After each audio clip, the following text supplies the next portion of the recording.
बिस्मिल्लाहिर्रहमानिर्रहीम। आज के प्रोग्राम के साथ मैं हूं नुसला मलिक। नाज़रीन, हुकूमत और इलेक्शन कमीशन ऑफ पाकिस्तान के माबैन लड़ाई अरूज पर पहुंच चुकी है। ये लड़ाई तब अपने अरूज पर पहुंची थी जब डस्का के इंतखाबात हुए थे और डस्का के इंतखाबात के कलअदम होने के बाद दोबारा इंतखाबात करवाए गए। उस इंतखाबात के हवाले से एक कमेटी बनी, जो कमेटी अपनी सिफारिशात और जो तहकीकात इलेक्शन कमीशन ऑफ पाकिस्तान के सामने पेश कर चुकी है। ये बड़ा अहम दिन होगा सोमवार का, जिस दिन ये रिपोर्ट सामने आएगी। उस रिपोर्ट में ये फैसला होगा कि हुकूमती अराकीन ने, हुकूमती वज़रा ने और सरकारी अफसरान ने उस इलेक्शन के अंदर किस तरह धांधली करने की कोशिश की। यही डर है हुकूमत को, इसलिए हुकूमत आपको कहीं ना कहीं बौखलाई हुई नजर आती है, क्योंकि तहकीकाती रिपोर्ट मुकम्मल हो चुकी है, इलेक्शन कमीशन ऑफ पाकिस्तान के पास आ चुकी है। अब ये रिपोर्ट जब सामने आएगी तो हुकूमत को इस बात का खदशा है कि जो प्रिजाइडिंग ऑफिसर अगवा हुए, जो बैलेट बॉक्सेस देर से पहुंचे और जो बैलेट बॉक्सेस गायब कर दिए गए, उनके हवाले से जिम्मेदारी किस पर आयद की जाती है। कुछ सरकारी अफसरान के नाम भी हैं कि उन्होंने इलेक्शन के अंदर मुदाखलत की, और अगर ये नाम सामने आ जाते हैं और ये रिपोर्ट मुकम्मल होकर यह वाज़ेह कर देती है कि हुकूमत ने इस इलेक्शन के अंदर मुदाखलत की, तो पाकिस्तान तहरीक इंसाफ की हुकूमत को बड़ी सुबकी का सामना करना पड़ सकता है। यही खौफ लाहक है, जिसकी वजह से मुसलसल आप देखते आए हैं कि इलेक्शन कमीशन ऑफ पाकिस्तान और हुकूमत के माबैन इलेक्ट्रॉनिक वोटिंग मशीन्स के इस्तेमाल के हवाले से एक झगड़ा चला आ रहा है। कौमी असम्बली ने जब बिल मंजूर किया इंतखाबी तरामीम के हवाले से, उसके बाद ये सेनेट की कायमा कमेटी के पास आज आया, और सेनेट की कायमा कमेटी के जिसके चेयरमैन सेनेटर ताज हैदर हैं, उस इजलास में वफाकी वजीर रेलवे आजम स्वाति साहब और मशीर वज़ीर आज़म के बाबर अवान साहब, उनकी तरफ से जिस किस्म के अल्फाज इस्तेमाल किए गए वो भी आज पूरी कौम ने देखे। आजम स्वाति साहब वफाकी वज़ीर रेलवे, उन्होंने इलेक्शन कमीशन ऑफ पाकिस्तान पर इल्ज़ाम आयद कर दिया कि ये पैसे ले रहे हैं और ये फैसले कहीं और बैठ के कर रहे हैं। लेकिन इस पर भी आगे बढ़ते हुए तीनों वफाकी वज़रा ने आज एक प्रेस कॉन्फ्रेंस की। उस प्रेस कॉन्फ्रेंस में फिर एक बार उन्हीं इल्ज़ामात को दोहराया जो आज कायमा कमेटी के अंदर पेश किए गए। कायमा कमेटी के इजलास में इस बिल को मुस्तरद कर दिया गया। हालांकि हुकूमत की तरफ से ये कहा गया कि खातून जो बाप पार्टी से तल्लक रखती हैं, उनके वोट को इस्तेमाल किया जाए और उनको लाइन पर लेकर उनका वोट लिया जाए, क्योंकि वो इजलास में शिरकत नहीं कर सकी थी। इसके साथ साथ जिस तरीके से आज कायमा कमेटी का माहौल रहा और जो इल्ज़ामात लगाए गए पाकिस्तान की सियासी तारीख में और आइनी इदारों के हवाले से, ये बड़ी अहमियत के हामिल हैं। क्या आजम स्वाति साहब अपने इल्ज़ामात को साबित कर पाएंगे, जो उन्हें एक बड़ा इल्ज़ाम आयद कर दिया कि इलेक्शन कमीशन ऑफ पाकिस्तान ने पैसे लिए हुए हैं? क्योंकि इससे पहले इलेक्शन कमीशन ऑफ पाकिस्तान अपने 37 नुकात उठा चुका है, जिसमें कहा जा रहा था कि इस इलेक्शन के ज़रिए, इलेक्ट्रॉनिक वोटिंग मशीन के ज़रिए क्या क्या मसाइल दरपेश हो सकते हैं। लेकिन अब सूरत हाल और बढ़ती हुई दिखाई दे रही है। अब ये झगड़ा और जानब जाता हुआ दिखाई दे रहा है। अगर ये कायमा कमेटी का मुस्तरद किया हुआ बिल वापस आता है तो हुकूमती वज़रा ऐलान कर चुके हैं कि 13 सितंबर को हम इसे कौमी असम्बली से मंजूर करा लेंगे। अगर ये मंजूर भी हो जाता है तो उसके बाद क्या election commission of Pakistan electronic voting machines के इस्तेमाल करने का पाबंद होगा या नहीं होगा? ये भी बड़ा एक अहम सवाल है, क्योंकि आइन के आर्टिकल 218 के मुताबिक इलेक्शन कमीशन ऑफ पाकिस्तान शफाफ और गैर जानबदार इलेक्शन कराने का पाबंद है। इसके लिए जो लवाजमात होंगी उसकी जिम्मेदारी इलेक्शन कमीशन ऑफ पाकिस्तान पर होगी। और इलेक्शन कमीशन ऑफ पाकिस्तान अगर ये समझता है, जो अब तक की इलेक्शन कमीशन ऑफ पाकिस्तान की राय है, कि इलेक्ट्रॉनिक वोटिंग मशीन्स का निज़ाम दुनिया में बोसीदा हो चुका है।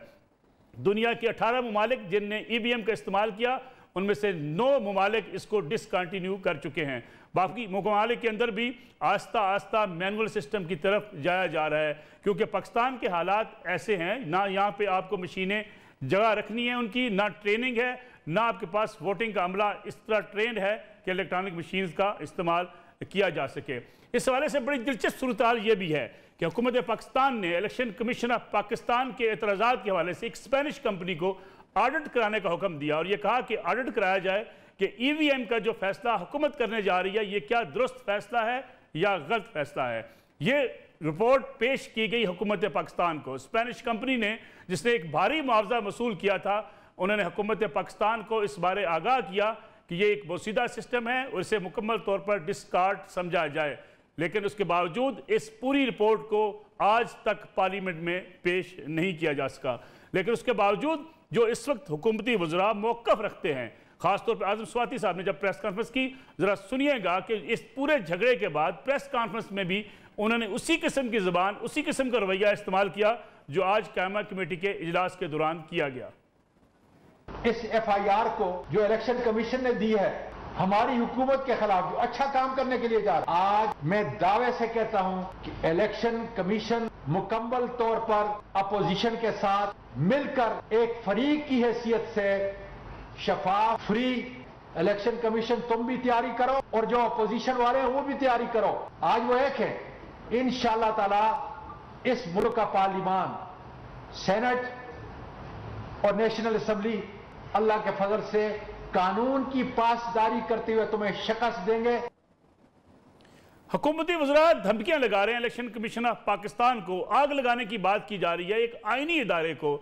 इस हवाले से अपोजिशन का मौक़िफ़ बड़ा खुलकर सामने आया। वो समझते हैं कि हुकूमत जल्दी में है और जल्दी में आकर ऐसे फैसले करने जाती है जिसके नतीजे में इलेक्शन को अपने लिए इस्तेमाल किया जा सके। इलेक्शन कमीशन ऑफ पाकिस्तान के ज़राए कहते हैं कि हमने हुकूमत को ये बताया कि अगर 9 लाख मशीनें खरीदी जाती हैं, फिर उनकी ट्रेनिंग का इंतज़ाम करना होगा, फिर पूरे अमले को ट्रेन करना पड़ेगा, फिर उन मशीनों को रखने के लिए इलेक्शन कमीशन ऑफ पाकिस्तान के पास कोई ऐसी इन्वायरमेंट के लिहाज से ऐसी जगह नहीं है कि वो महफूज बनाई जा सके। अपने एतराज़ात अपनी जगह पे, लेकिन इलेक्शन कमीशन ऑफ पाकिस्तान ने ये हामी भरी कि आम इंतखाबात से पहले किसी छोटी सतह पे होने वाले इंतखाबात में इन मशीनों को इस्तेमाल करके, ट्रायल करके इसकी बेहतरी के लिए कोशिशें की जा सकती हैं। लेकिन हुकूमत ये समझती है कि इलेक्शन कमीशन को जो कुछ कहा जा रहा है हुकूमत की तरफ से उस पर अमल दरामद किया जाए। शहबाज शरीफ साहब ने भी इस हवाले से अपने मौक़िफ़ का इजहार किया। जरा सुनिएगा वो क्या कह रहे हैं।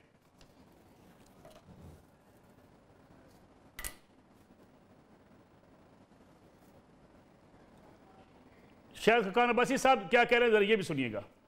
समझती है कि आज एक ऐसी हुकूमत है इलेक्शन से बहुत पहले ही इलेक्शन के निज़ाम को मुतनाज़ा बना चुकी है। इलेक्शन कमीशन को यरगमाल बनाया जाए, उस पर दबाव डाला जाए, ऐसे कवानीन जिनका मकसद सिर्फ इलेक्शन कमीशन की आईनी हैसियत को सलब करना है।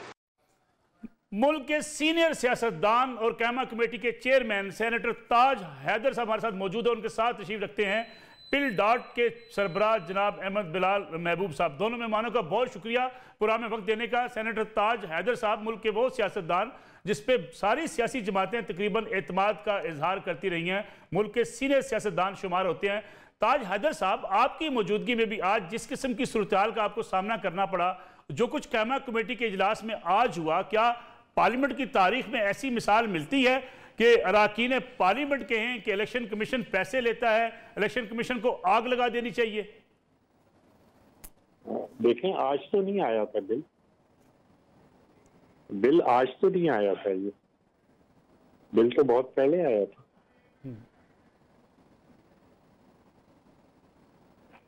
ताज हैदर साहब, जो कुछ अल्फाज कहे गए आजम स्वाति साहब की तरफ से, ऐसे अल्फाज इस्तेमाल किए जा सकते हैं एक पार्लियामेंटेरियन की तरफ से? नहीं, ऐसे तो आपकी तरफ से भी इस्तेमाल नहीं किए जा सकते। पार्लियामेंटेरियन तो बहुत मोहतात आदमी है। ये अल्फाज का मसला नहीं है, मसला आप ये देखिए कि बहुत बड़ा मामला है ये कि किस तरीके से हम मुल्क को, क्योंकि इंतखाबी कवानीन बुनियाद होते हैं, ठीक, और इंतखाबी कवानीन पे अगर लोगों को एतबार ना हो तो फिर बड़ा मसला पैदा होता है। और इंतखाबी कवानीन में हमेशा कोशिश यही होती है कि इत्तेफाक राय किया जाए।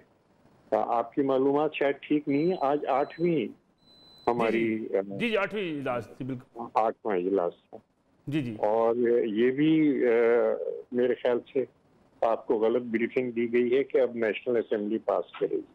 नेशनल असेंबली पास कर चुकी है और इस स्पीड से पास किया था कि 22 बिल आधे घंटे में पास कर दिए थे। लेकिन अगर इसको सेनेट मुस्तरद करता है तो वापस कौमी असेंबली में जाएगा?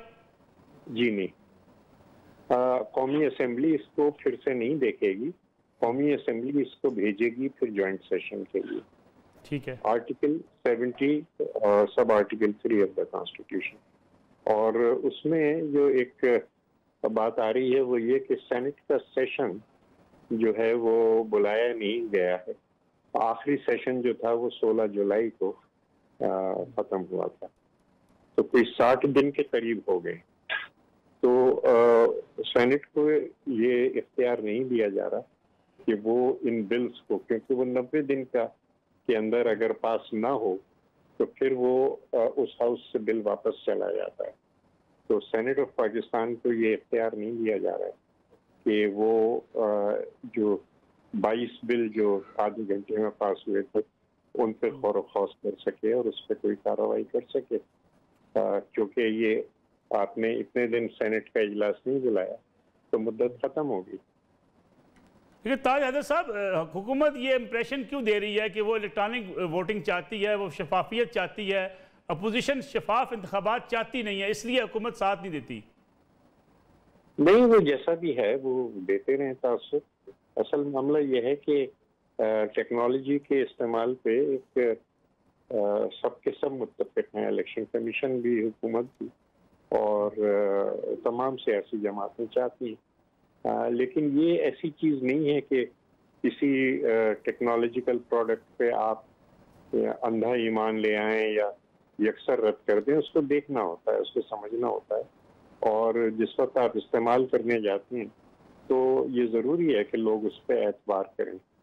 अब जो बना रहे थे, देखिए 74 अमेंडमेंट आए थे, 72 एक बिल में थे और 2 जो थे वो दूसरे बिल के अंदर थे। उन पूरे 72 के ऊपर हमने काफ़ी डिस्कशन किया और उसमें बहुत सौ पे इत्तेफाक राय आ गया।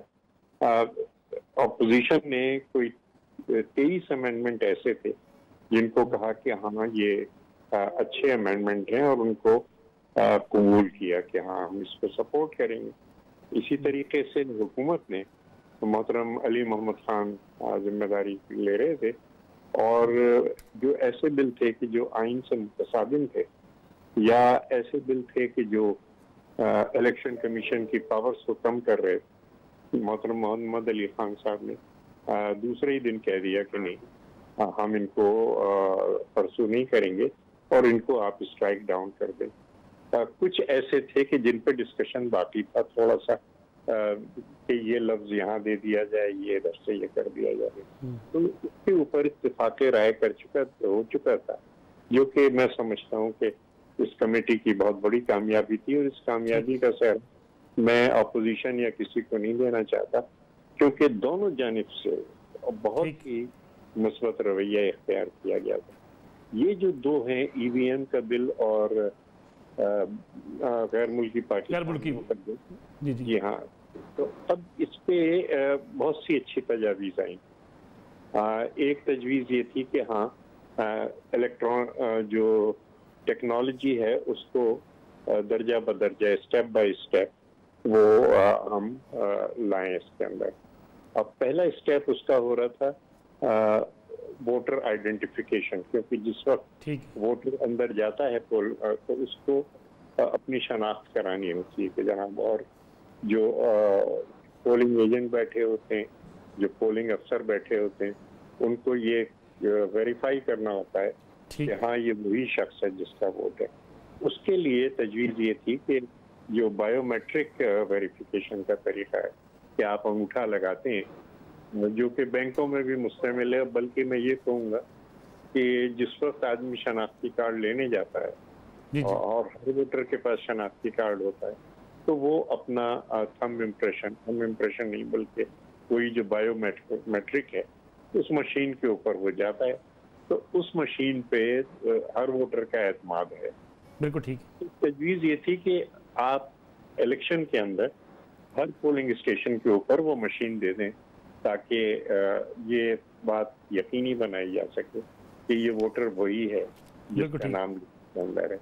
ये एक बात थी। फिर मोहतरम अली मोहम्मद खान साहब की तरफ से एक बहुत अच्छी तजवीज़ आई थी जो कि पुराने सिस्टम को भी रखती थी और उसके साथ करने के लिए एक मशीन जो थी, यानी पोलिंग वो जो बैलेट पेपर है इशू हो, उस पर मोहर लगाए वोटर और फिर उस बैलेट पेपर को एक मशीन से गुजारे जो कि रिकॉर्ड भी रखे और काउंट भी करे और उसके बाद बैलेट बॉक्स में जाके डाल दे जैसे कि पहले जाता है। बिल्कुल ठीक। तो एक ख्याल था हमारा कि ये काबिल अमल है। और इसके ऊपर इत्तेफाक राय हो सकता था। अब ये कि फिर जो बैरून मुल्क पाकिस्तानियों की बात थी, उनको कैसे फैसिलिटेट किया जाए, तो उस पर भी तमाम लोग मुत्तफिक थे कि हाँ, वोट डालना उनका हक है, ठीक, और हमें वो तरीक़ाकार निकालना है। आई वोटिंग जो थी उस पे आप जिस रिपोर्ट का जिक्र कर रहे थे स्पेनिश कंपनी की, वो आई वोटिंग के ऊपर उन्होंने, हुकूमत ने उन कंसल्टेंट्स को मंगाया था और उन्होंने कहा कि ये तरीका जो है ये मुनासिब नहीं है। इससे पहले दे चुका था इलेक्शन कमीशन अपनी राय। दूसरी बात यह है कि ये पायलट प्रोजेक्ट्स जो थी, इनके ऊपर रिपोर्ट इलेक्शन कमीशन को पार्लियामेंट में जमा करानी थी। इलेक्शन कमीशन ने 2.5 या 3 साल पहले ये जमा करा दी थी और ये पार्लियामेंट का काम था कि 15 दिन के अंदर अंदर रिपोर्ट पर फैसला करे। पार्लियामेंट से कोताही हुई, हरचंद के मैं पार्लियामेंट का मेंबर हूँ, लेकिन अपनी कोताही हमें माननी चाहिए। बिल्कुल ठीक। पार्लियामेंट से कोताही हुई कि वो रुकी, ये पार्लियामेंट के अंदर है, इलेक्शन कमीशन के अंदर नहीं रुकी। बिल्कुल ठीक है। अब ये के तरीक़ाकार निकाला जाए, और इसमें आपको पता है, आपको याद होगा, बिलावल साहब ने भी कहा था नेशनल असेंबली में कि हम कुछ सीटें मुख्तस कर सकते हैं। एक तरीका ये है कि उनको नुमाइंदगी देने का कि हम रिजर्व सीट्स उनके लिए कर दें। शहबाज शरीफ साहब ने भी काफ़ी तफसील से ये दिया था। तो हम हरचंद के लिए ये कमेटी उस पर इस वक्त बात नहीं कर सकती थी क्योंकि उसके लिए आईनी तरमीम चाहिए। बिल्कुल ठीक। लेकिन इरादा ये था कि हम एक रिकमेंडेशन दे देंगे। जी बिल्कुल ठीक। उनको नुमाइंदगी देने के लिए आप गुंजाइश आइन में तरमीम करके दी जाए। बिल्कुल। लेकिन फिर भी वो राइट ऑफ वोट उनको नहीं मिल रहा था, तो उसके साथ ये था कि उस वक्त तक ये रहेगा सिस्टम रिजर्व सीट्स का, जब तक कि कोई ऐसा तरीक़ाकार नहीं सामने आ जाता कि जो काबिल एतबार हो और जिसमें धांधली का अंदेशा ना हो। बिल्कुल ठीक। बड़ी अच्छी तरह से हो रहा था। अब वो पता नहीं क्या हुआ कि इलेक्शन कमीशन तो आके खामोश बैठा हुआ था, उन्होंने एक लफ्ज भी नहीं कहा, बल्कि एक ऑब्जेक्शन आया कि जी जो उनका खत था उस पर रिजर्वेशंस लिखा हुआ था। ठीक। तो उनको जी ये रिजर्वेशंस कैसे कर सकते हैं पार्लियामेंट के एक बिल के ऊपर? ठीक है, सबमिशंस होनी चाहिए। तो मैंने एग्री किया और मैंने उनसे कहा कि आप सबमिशंस इसको करें। बिल्कुल ठीक। उनका जनाब अली बिल्कुल हम इसको कर देते हैं। ये अकेला जुमला है वो आज बोले कि जी हम कर देते हैं। ठीक। तो बदकिस्मती से बाबर आवान साहब ने इस चीज पे जिद की कि वो जवाब देंगे जो इलेक्शन कमीशन का खत है, और पॉइंट बाई पॉइंट। ठीक। अब वो 37 पॉइंट्स हैं। आज हमारा आखिरी दिन था, हमें कल रिपोर्ट सबमिट करनी है। बिल्कुल ठीक। और जुमे का दिन था, तो उनसे ये दरख्वास्त की गई कि आप जवाब लिख के हमें दे दें, हम कंपनी अपनी कमेटी की रिपोर्ट के साथ लगा देंगे, या आप प्रेस कॉन्फ्रेंस करके इसी तरीके से इतने फोरम्स हैं, आप पब्लिकली उनका जवाब दे दीजिए। इस वक्त हमने कहा कि हम बिल्स पर बात कर लें और आगे की तरफ बढ़े, ताकि वो बदकिस्मती से नहीं हुआ। जज्बात जो थे वो ज्यादा हो गए, ये बात। लेकिन ये मैं आपको कहना चाहता हूँ कि इलेक्शन कमीशन किसी चीज का जवाब नहीं दिया। जिस वक्त ये इतनी बड़े इल्जामात लगे। बिल्कुल ठीक है। ताज हैदर साहब, मैं अगर आप मुझे इजाज़त एक छोटी सी प्रोग्राम में ब्रेक शामिल करने वापस आएंगे तो फिर इसी बात करेंगे कि जो है सेनेटर समीना मुमताज़ को वोट करने की देने की जो है वीडियो लिंक के जरिए इजाज़त क्या आइन और कानून के तहत दी जा सकती थी या नहीं दी जा सकती थी, इस पर आपसे पूछेंगे एक ब्रेक के बाद।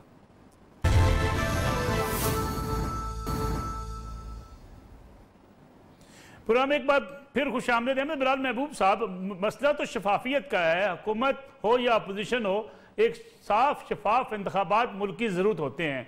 फिर ये झगड़ा क्या है? EVM के हवाले से झगड़ा है। कभी कहा जाता है मशीनें इस्तेमाल करने में कोई मुश्किलात नहीं है, इलेक्शन कमीशन कहता है बड़ी मुश्किलात हो सकती हैं। शफाफियत मशीनों के बगैर क्या इलेक्शन कमीशन यकीनी नहीं बना सकता? नहीं, इलेक्शन कमीशन यकीनी बना सकता है, लेकिन इलेक्शन कमीशन को वक्त चाहिए। मेरे ख्याल में मेरे ये तासुर तो नहीं मिला कि इलेक्शन कमीशन किसी किस्म की इलेक्ट्रॉनिक वोटिंग मशीन्स को इस्तेमाल करने से इनकारी है, ऐसा नहीं है।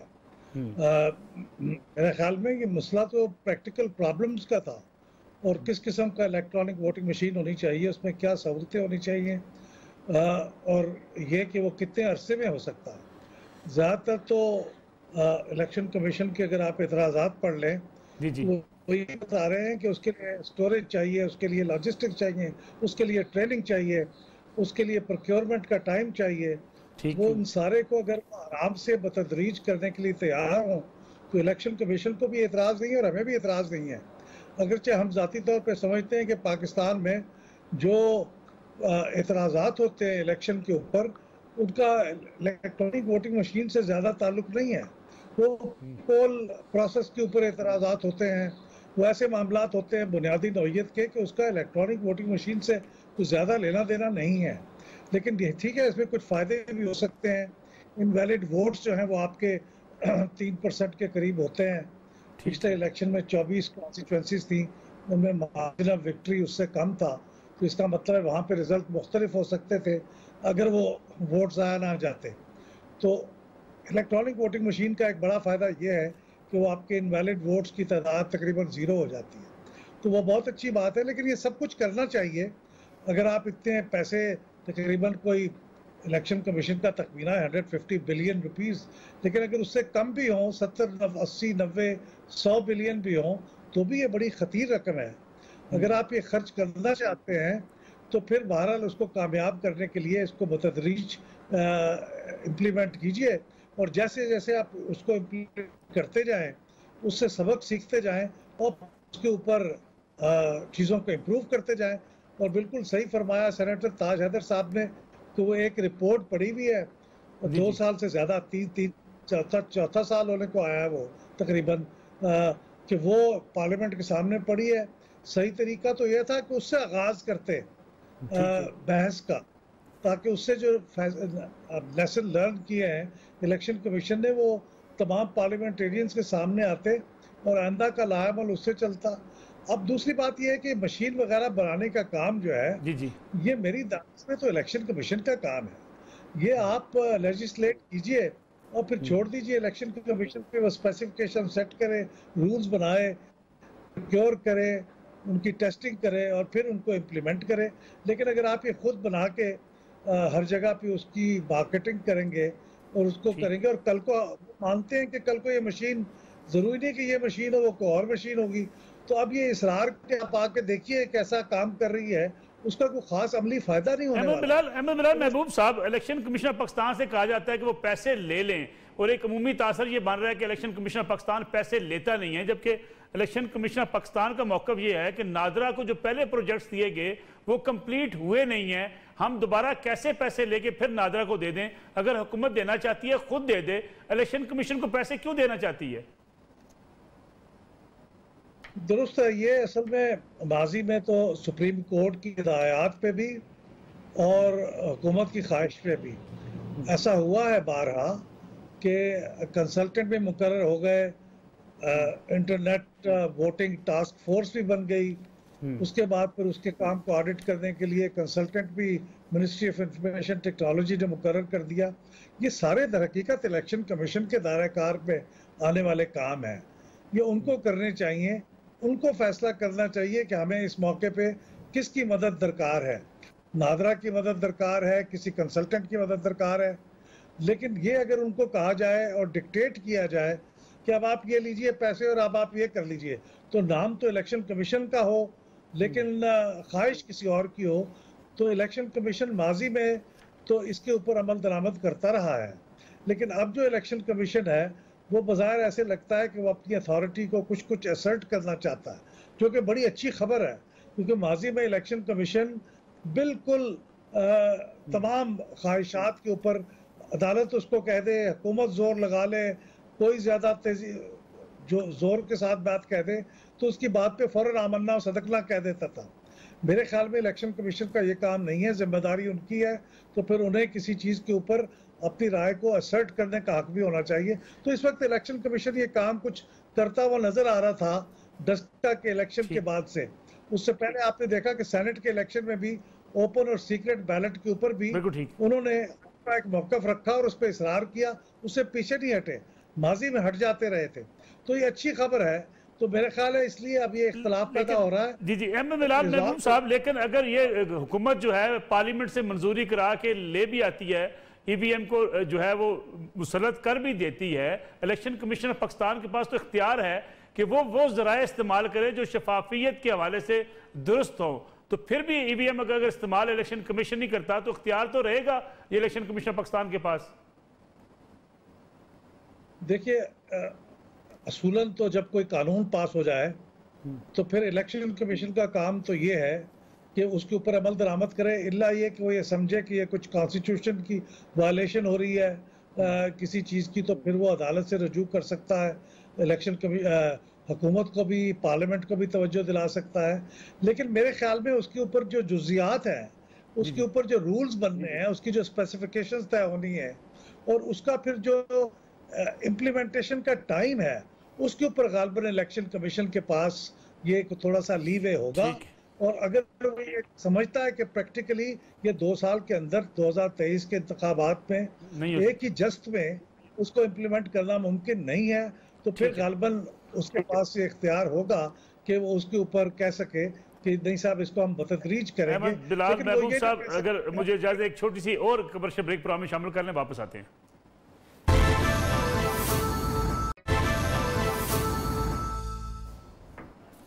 प्रोग्राम एक बार फिर खुशामदीद है। बिलाल महबूब साहब, ये बताइएगा कि इतने संगीन इल्ज़ामात जब लग जाएं ये वफाकी वजीर की तरफ से, हुकूमत की तरफ से इलेक्शन कमीशन पर कि पैसे लिए इलेक्शन कमीशन ने, आग लगा देनी चाहिए, उसके बाद आने वाले इंतखाबात के हवाले से आप क्या समझते हैं, शफाफियत कहाँ रह जाएगी? मैं समझता हूँ, अभी भी मैं ये समझता हूँ कि शायद हीट ऑफ द मोमेंट अगर कुछ अल्फाज ऐसे कहे गए हैं और उनको किसी बात पे अचानक बहुत नाराज़गी हुई, तो शायद एक रात गुजरने के बाद कल तक इस बात पे उन्हें पछतावा होगा और वो इसको महसूस करेंगे कि उनको ये नहीं कहना चाहिए था, और शायद वो मेरे ख्याल में इसकी माजरत कर लें। सही कल्चर तो यही है, जमहूरी भी और वैसे भी हमारी तहजीब का तकाजा भी यही है कि हम किसी के बारे में ऐसी बात नहीं करते। लेकिन अहमद बिलाल महबूब साहब, आई एम सॉरी, हमें तो जो इत्तलात हमारे पास हैं, जब ये सब कुछ हुआ कायमा कमेटी के अंदर, उसके बाद इन वज़रा से कहा गया प्रेस कॉन्फ्रेंस करें जाके, फिर वही ऐसी ज़बान इस्तेमाल की गई। जी, वो चूँकि दोनों ही बातें आज हुई हैं तो मुझे बहुत अफसोस हुआ इस बात का। मुझे तो तवक्को यही रखनी चाहिए कि वो इस बात पे उनको शायद एहसास हो कि ऐसा नहीं होना चाहिए था, क्योंकि अगर आप इदारों के बारे में ऐसी ज़बान इस्तेमाल करेंगे तो फिर आप ये कैसे जमहूरियत का आप कैसे तवक्को रखते हैं कि फिर ये इदारे कल को इंतखाबात भी करवाएंगे और फेयर इलेक्शन करवाएंगे और आपकी तवक्कुआत पे पूरे उतरेंगे। इस तरह से तो आप किसी एक फ़र्द के ख़िलाफ़ तनकीद के लिए भी आप इस तरह के अल्फाज इस्तेमाल नहीं कर सकते, लेकिन ये जाए कि आप इदारों के ऊपर इल्ज़ामात लगा रहे हैं और अगर कोई वाकई उनका फॉलोअर जाके इन इदारों को आग लगा दे और उसके ऊपर अमल कर ले, तो इसका क्या मतलब होगा कि मुल्क के अंदर बेसिकली तो आप हेट स्पीच के मुर्तकिब हुए हैं ना। ये बड़े संगीन बातें हैं, ये कोई मामूली बात नहीं है। तो अब इलेक्शन कमीशन को देखना है कि वो इसके बारे में क्या स्टेप लेता है। बहुत बहुत शुक्रिया बिलाल महबूब साहब, प्रोग्राम का बहुत बड़ा मुख्तसर रह गया। ताज हैदर साहब, ये बताइएगा कि एक सेंटर समीना मुमताज़ के हवाले से जब वीडियो लिंक के जरिए वोट डालने की डिमांड की गई, क्या आईनी हक ऐसा या कोई ऐसी गुंजाइश मौजूद थी कि उन्हें वोट डालने दिया जा सकता था? देखिए, उन्हें नामजद किया था इलेक्शन से 3 दिन पहले खिलाफ कानून रूल्स के खिलाफ चेयरमैन सेनेट ने, ठीक, और उस पर मैंने भी एहतजाज किया था, उनको खत लिखा था, बल्कि 2 खत लिखे थे कि आप क्यों ये गैर ज़रूरी कार्रवाई कर रहे हैं जो कि कानून के भी खिलाफ है, अपने जो सेनेट के हमारे रूल्स हैं उसके ऊपर। मुझे जवाब नहीं दिया गया। फिर 4 सेनेटर्स ने मुझे कहा कि आप इस मसले को लें। मैंने फौरन चेयरमैन सेनेट को भेज दिया। अगले दिन वो खैर उम्रे पे चले गए। इस पे फिर परसों काफी तफसीली दलाइल दिए गए दोनों जानब से, और जाहिर है कि मुल्क के जो सफ़े अव्वल के वकला हैं वो हमारी कमेटी में। अच्छा, आज मैंने सुबह उनसे ये कहा कि कानूनी पहलू पे तो मैंने बात सुन ली, सियासी पहलू भी, और कोशिश मेरी ये है कि ये जो कॉन्फ्लिक्ट का लेवल है इसको कम किया जाए, इत्तेफाक राय पैदा किया जाए और कोई ऐसी चीज़ ना की जाए कि जिससे ये मज़ीद बढ़े। इसलिए हरचंद के चेयरमैन सेनेट ने एक गलत रिवायत कायम की है। मैं एक गलत रिवायत कायम नहीं करूँगा, वो ये कि चेयरमैन सेनेट की इज्जत और वक़ार में कमी की जाए या एक हमेशा के लिए झगड़ा कमेटियों के चेयरमैनों और चेयरमैन सेनेट के दरमियान हो जाए। तो मैं इनकी मेंबरशिप मंजूर कर रहा हूँ। आज सुबह ये हुआ कि मैंने मोहतरमा समीना को कहा, अच्छा लेकिन वोट देने